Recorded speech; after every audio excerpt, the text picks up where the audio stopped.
ꯑꯍꯥꯟꯕꯃꯛꯇꯗ ꯑꯩꯈꯣꯏꯕꯨ ꯀꯟꯕꯤꯕ ꯄ꯭ꯔꯚꯨ ꯖꯤꯁꯨ ꯈ꯭ꯔꯤꯁꯇꯕꯨ ꯉꯝꯈꯩ ꯂꯩꯇꯅ ꯊꯥꯒꯠꯆꯔꯤ ꯉꯁꯤ ꯑꯩꯍꯥꯛꯅ ꯏꯁꯣꯔꯒꯤ ꯋꯥꯍꯩ ꯇꯦꯟꯇꯛ ꯑꯣꯏꯅ ꯁꯟꯗꯣꯛꯀꯗꯕ ꯑꯁꯤꯗꯤ ꯄ꯭ꯔꯚꯨ ꯖꯤꯁꯨ ꯈ꯭ꯔꯤꯁꯇꯒꯤ ꯃꯤꯡ ꯑꯁꯤ ꯌꯥꯝꯅ ꯂꯨꯕ ꯕꯥꯏꯕꯜꯗ ishor amakak lai haibasi Mark chapter 12 gi verse 29 da New Testament da aikoina uba phangki aduga Deuteronomy chapter 6 gi verse 4 da aikoina Prabhu Jesu Christa se ishor sengmani haibasi aikoina uba phangki aduga aikoi Prabhu Jesu Christa gi mingda aikoi baptize tawgadabani haibase aikoina pangkhot chatpa ani gi verse 38 ta pena uba phangki ahum subada aikoi thowaida nauna pokadabani haibase St. John chapter 3 gi verse 5 ta amasung Rome chapter 8 gi verse 9 da aikoi thowaida nauna poktrabadi aikoi shorgo laiba kaba yaroi aduna aikoi maru oiba ishor amakakni haibisi aikoina thajaraga pugning hongraga aduga thajabaga loinana Prabhu Jesu Christa gi mingda aikoina baptize tawbu darka lai Prabhu Jesu Christa gi mingda baptize tawdrabadi aikoi pap koktrabadi aikoi shorgo laiba kaba sungam ngamoy aduga aikoina thawai phangdrabadi ishor gi afaba wapo aikoina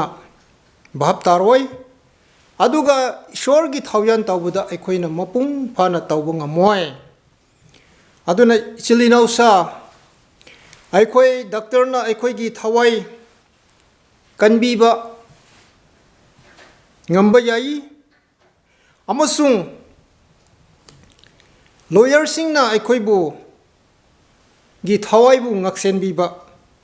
ngamba yai aduga aikoi gi lanmi singna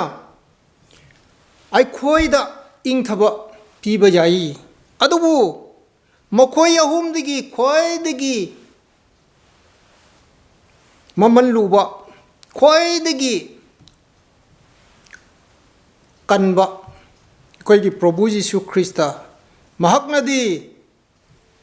lomba naidaba aikoigi punsi asi pibigani lomba naidaba bordo aikoingonda pibigani aduna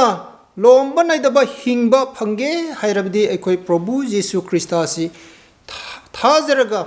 mahakngonda aikoigi thajabasi chekna lairaga mahakngonda aikoina changrabadi soidana aikoi lomba naidaba punsi adu aikoina phangadabani karigumba aikoina lupasana yam pairabashu natraga aikoina degree holder achauba ama oirabashu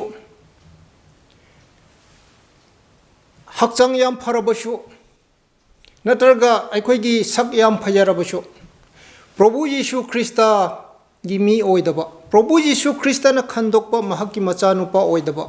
aduga aikoina aran khubam aikoina phangdaba Prabhu Jesu Christa gi mingda aikoina baptism laudaba aikoigi punsi asi arembani una kenbagumna aikoi kengani aduna aikoi Prabhu Jesu Christa asi thajaraga mahakki achumba wahai asi aikoina lawshillaga Prabhu Jesu Christa si ishorni haiba thajabaga loinana Prabhu Jesu Christa si krumba Prabhu Jesu Christa si thajaba adu oirabdi soidana aikoi lomba naidaba aran khubam adu aikoina phangani lomba naidaba hingba punsi adu Prabhu Jesu Christa na aikoi ngonda pibigini haiduna tentak oina sigi wahai asi mayam da Prabhu Jesu Christa gi ming da salam katchabaga loinana sandok chabani amen.